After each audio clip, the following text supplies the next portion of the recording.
பார்த்தா அப்படியே மாதா பக்தி உள்ளவங்க மாதிரியே பேசுவாங்க.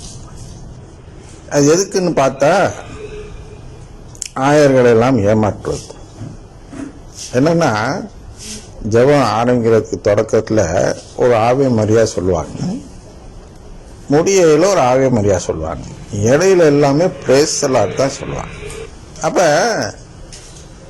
ஏன் அந்த ஆவே மரியா சொல்றாங்க அப்படின்னா, பாருங்க, நாங்க மாதா பக்தர் தான், மாதா பக்தராக இருந்துட்டு தான் தூய ஜெபம் சொல்றோம், நாங்கெல்லாம் பெந்தோஸ் இல்லை அப்படின்னு காட்டுறதுக்காக சொல்றாங்க. ஆயர் அவர்கள் எல்லாம் கூட அதை கண்டு ஏமாந்து விடுகிறார்கள். அதை நான் சொல்ல முடியும். ஏமாற்றப்படுகிறார்கள். இவர்கள் கவனக்குறைவினால் ஏமாந்து விடுகிறார்கள், அப்படிதான் சொல்லணும். கவனித்து பார்த்தாக்க ஆயர்களை ஏமாற்ற முடியாதுதான். அவர்களுக்கு வேலை பழு, அதனால் கவனிக்க இயலவில்லை. சரி சரி, ஏதோ மாதாவை இன்னும் இது பண்ணல, இவங்க திட்டலை, சரி அனுமதி கொடு அப்படிங்கிற மாதிரி விட்டுறாங்க. ஆனால் இங்கே என்ன மறந்துடுறாங்கன்னா, எதை கவனிக்கவில்லை என்றால், திருச்சபையை நாம் வாழ்த்த வேண்டும். அவர்கள் மாதா பக்தர் என்று காட்டுவதை விட திருச்சபையின் பக்தர் என்று காட்ட வேண்டும். அங்கேதான் மக்களை ஏமாத்துறாங்க. நம்மளுக்கு மாதா முக்கியம் இல்லை, மாதா வழிபாடு நமக்கு மீட்பை தராது. மரியல்ல அதானே படிக்கிறோம். மாதா கடவுளும் அல்ல, மரிய வழிபாடும் செய்யக்கூடாது. மாதா கடவுள் அல்ல, அவர் ஒரு புனிதர் தான். அப்புறம் எதுக்கு மாதா மாதான்னு நம்ம இது பண்ணிட்டு இருக்கிறோம் அப்படின்னா, அது திருச்சபை. திருச்சபை திருச்சபைன்னு சொல்றத மறைபொருளில் மரியாள் மரியாள் அன்னை மரியாள் அன்னை மரியாள்னு சொல்றோம். அன்னை திருச்சபை, தாய் திருச்சபை சொல்றோம் அல்லவா. அது நாம் திருச்சபைக்கு விசுவாசமாக இருக்க வேண்டும். அவ்வளவுதான் கடவுள் எதிர்பார்க்கிறார்.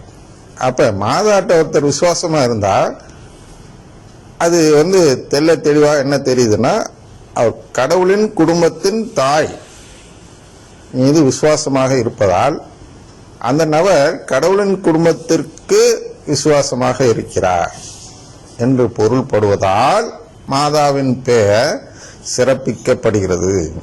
அதில் பார்த்தோம்ல, தொடக்க நூல் 12:3 பார்த்தோம்லவா, உன் வழியாக தான் அந்த உலகத்தை மீட்பேன், உன் பெயரை வைத்து தான் உலகத்தை மீட்பேன்னு சொல்றார் அல்லவா, தொடக்க நூல் 12:3.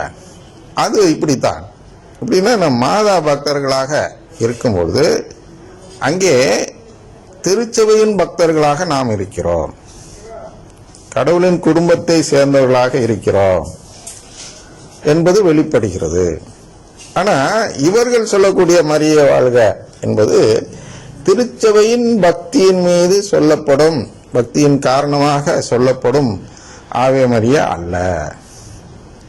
இவர்கள் திருச்சபைக்கு எதிரான ஒரு பக்தியை வைத்துக்கொண்டு, நம்பிக்கை, பக்தி என்று சொல்லக்கூடாது, திருச்சபைக்கு எதிரான துர்நம்பிக்கையை வைத்துக்கொண்டு, எப்படி தெரியுது அப்படி அப்படின்னா, பிரைஸ் தி லார்ட் சொல்லும் போது திருச்சபை மதிக்காதவன் தான் பிரைஸ் தி லார்ட் சொல்லுவான். பார்த்துட்டோம் இவ்வளவு உதாரணங்கள் வைத்து.